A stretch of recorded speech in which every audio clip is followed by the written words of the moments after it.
Good morning. Welcome back to the magnetic properties of matter. Today we are dealing with the domain theory of ferromagnetism.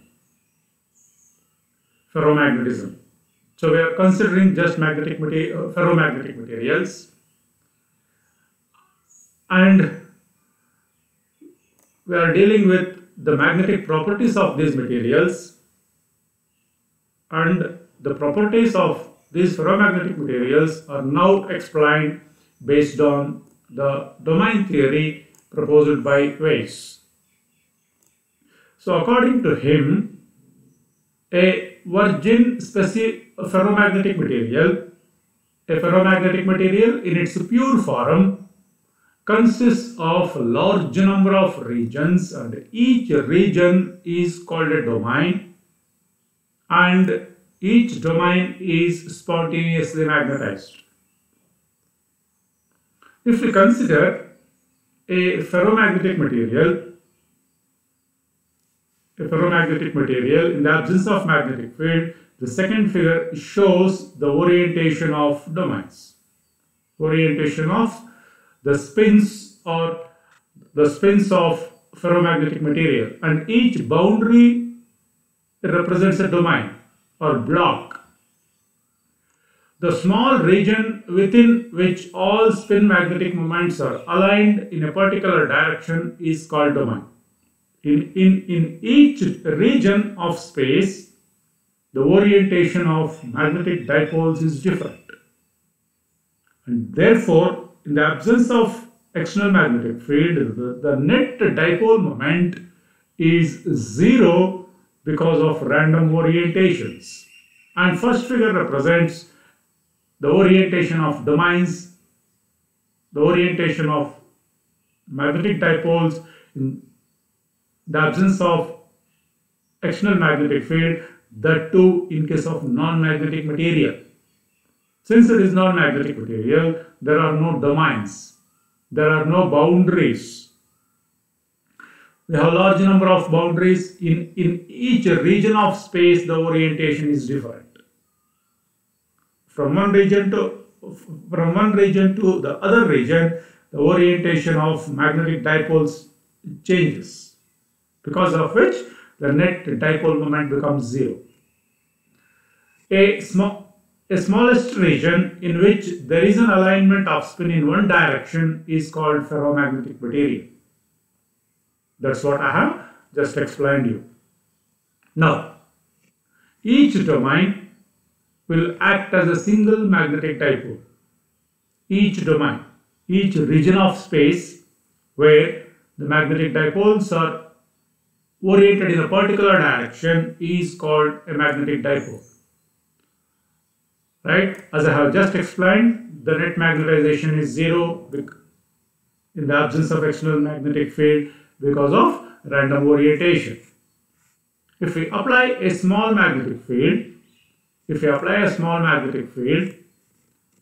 then the spins will try to orient into the direction of the magnetic field, into the direction of external magnetic field.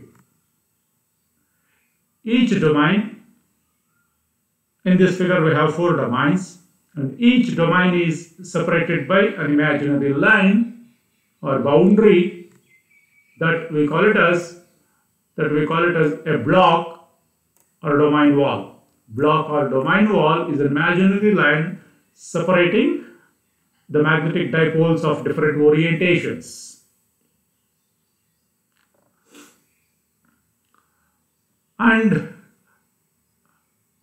as I said, when we apply an external magnetic field, the domains parallel or nearly parallel to the field will grow in size.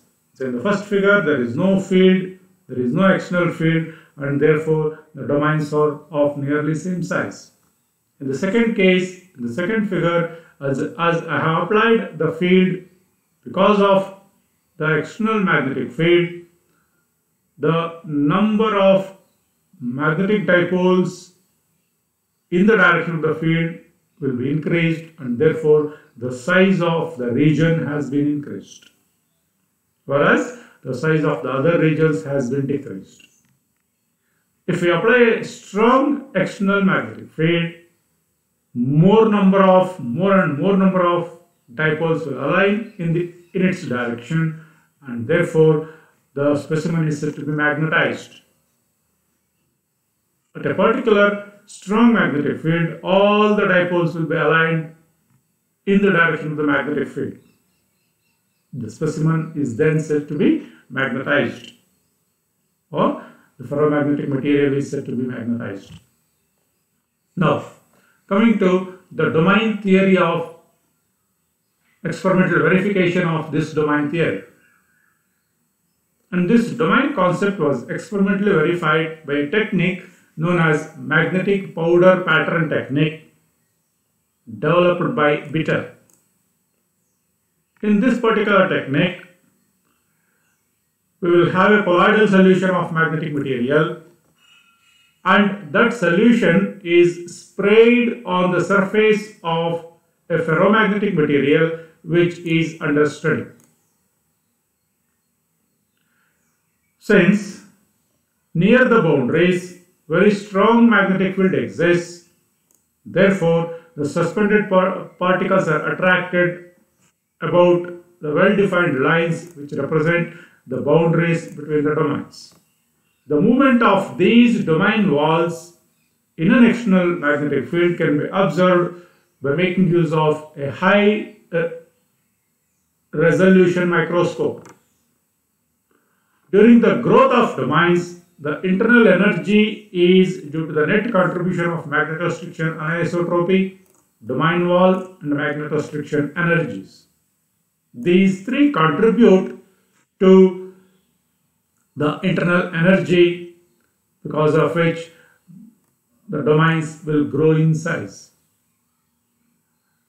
Now, coming to the exchange energy.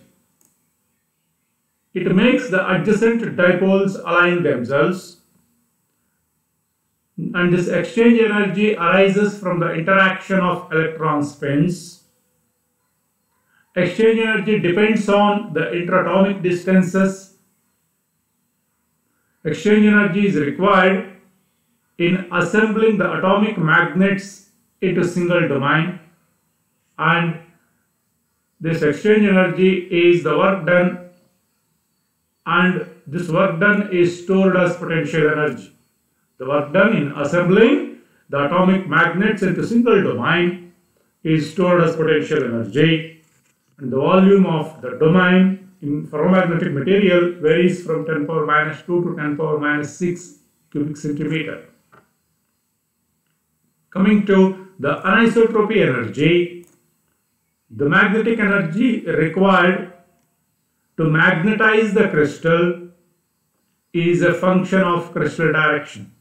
The magnetic energy required to magnetize the ferromagnetic material is a function of crystal direction. For example, if we consider an iron crystal which is body-centered cubic, that is basis C, the directions are 100, 110, 110 and 111. It is easy to magnetize in case of 100. It is in 100 direction. It is a little difficult in 110 direction, and it is hard to magnetize in 111 direction. The excess energy required to magnetize a specimen in a particular direction over that required to magnetize in the easy direction is called crystal anisotropy.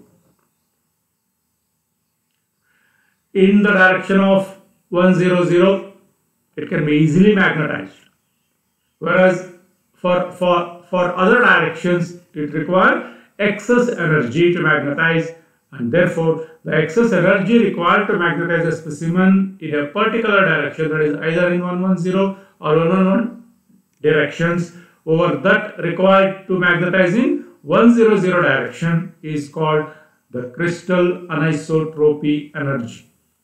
Crystal anisotropy energy. So coming to the domain wall energy.